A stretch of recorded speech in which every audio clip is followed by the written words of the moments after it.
For tonight's Unified Bank Profile, we get to speak with another one of our officials, and after earlier this week, Kirsten Welch made her ECHL debut, we have someone who's finishing up his professional career. This is linesman Zach Roberts, and Zach, this has got to be quite the weekend for you to ultimately make it to the end of the line in your pro hockey career. What are the emotions right now?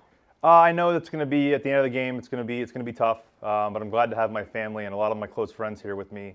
It's not very often they get to see me skate with the hectic travel schedules over the years. But after 15 years, I know it's time, and I'm just happy that everybody's here that's close to me to share it with me. 15 seasons is a lot of time to work in this business, and I'm sure you've experienced a lot of different things through those years. As you look back now, what are you most proud of from being able to have this long of a tenure in this sport? Honestly, it's probably just the sheer longevity of my career and being able to do it for such a long time. Again, I started when I was in my early 20s, now being 38. But another thing that is really I'm proud of personally is there's a lot of guys from the Pittsburgh area where I'm from that I've been able to get into the league through my other development camps and things I've done through hockey and throughout the last 15, 20 years or so. So there's quite a few guys that the Nailers will be seeing as well as other ECHL teams that have come through my development programs, and I'm able to get them get their foot in the door into the ECHL. One of those is making his pro debut this weekend, so that's a really neat way for you to be able to do that, essentially passing the torch. What's it like to try and get some of these younger folks to want to officiate? Because I have a feeling it's not the most popular job out there. No, not right now, it's not. But the ones that have made it all the way through really have the drive and determination to do it. They've worked their way up the ladder. They've done the hard things. They've driven the hard miles. And it's a pleasure to see the want and the drive that they have, and to be able to open the door to them and get them in with the contacts I have with the ECHL that I've obtained throughout my years here. It's just a joy to see them break through and finally get this opportunity. What's one of the first pieces of information you try to deliver to these people who will ultimately make their debuts, just start to get their feet dipped into the business because of what you've learned over the 15 years that you've done this? My biggest piece of advice to anyone starting officiating or wherever they're at in their officiating career is to make your own road and not to worry about what anybody else's road is. Everybody's path to success, especially in officiating, is different.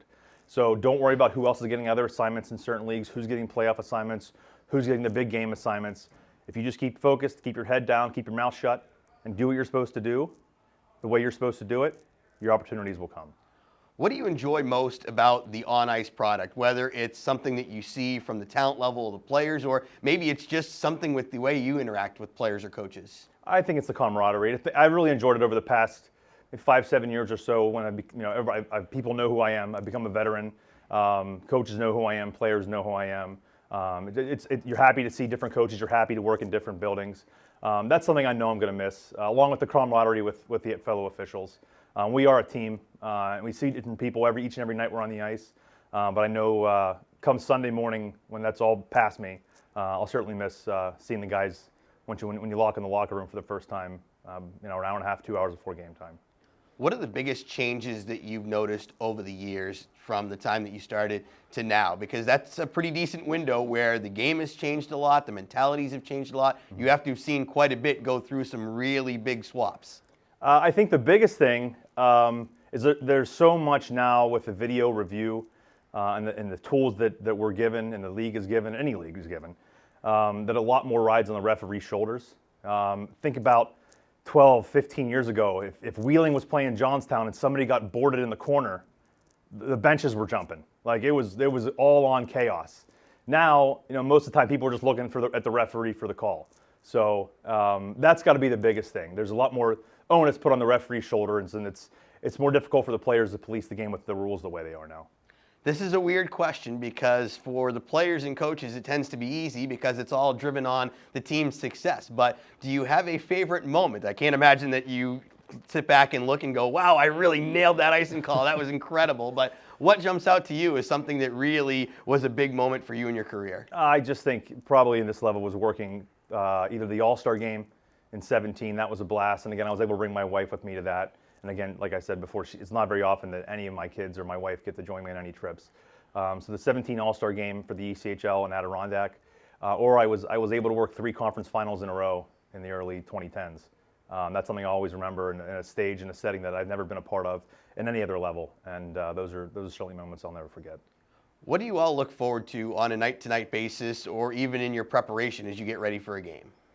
At this level, it's kind of the excitement. It's kind of you never know what's going to happen. It's a different pace of a game. Like going into tonight, I know Wheeling's playing 4 games in 5 nights or something like that. And it's the beginning end of a back-to-back. So you kind of read and feel what the tendencies might be. Tonight's game may feel different than tomorrow night's game based on how tonight's game goes. So just kind of seeing where the schedules line up and where teams fall in the standings it's always neat to see, especially for somebody who, like me, knows a lot of players, knows a lot of the coaches, and knows how he's going to bring their teams into each game. Do you have a crazy, funny story that's happened over your career that's G-rated that you can share with us? The G-rated ones are few and far between that I can share with you, but there was a time in Elmira when Craig Reve was playing, where he had some choice words for one of my good friends and partners for a long time, Ray King, who was on the ice with me for a long time in the corner. It was a very difficult situation, but long and short, it was Craig Reve's helmet made it into the opponent's team's bench, and it was very difficult to diffuse that situation once it finally took off. So that was probably one that, from a G-rated perspective, words aside, that I could share with you. Where does life take you now? You're going to hang up the skates for the final time after Saturday night's game. What's next for Zach Roberts? My family owns a work injury management firm that's been in our family for over 30 years. I'm currently the president and CEO of it. A lot of my time has been directed there, especially since COVID hit, when I really had to be more hands-on. So that's really where I'll be day to day, and really where I've been day to day since the pandemic really hit us hard in 2020. So I have 3 kids. They're very, very busy and involved in sports.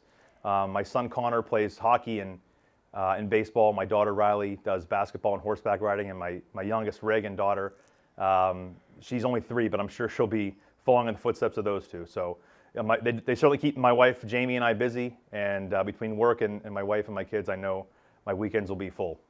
Well, Zach, I want to congratulate you on a wonderful 15-year career. It's been a blast to watch you in 11 of those, get a chance to see you do such great work night in, night out. So way to go on that. I'll enjoy watching you finish off your career here in Wheeling this weekend, and I really appreciate you taking a few minutes of your time to share some wonderful stories with me today. Thank you, DJ. I appreciate it.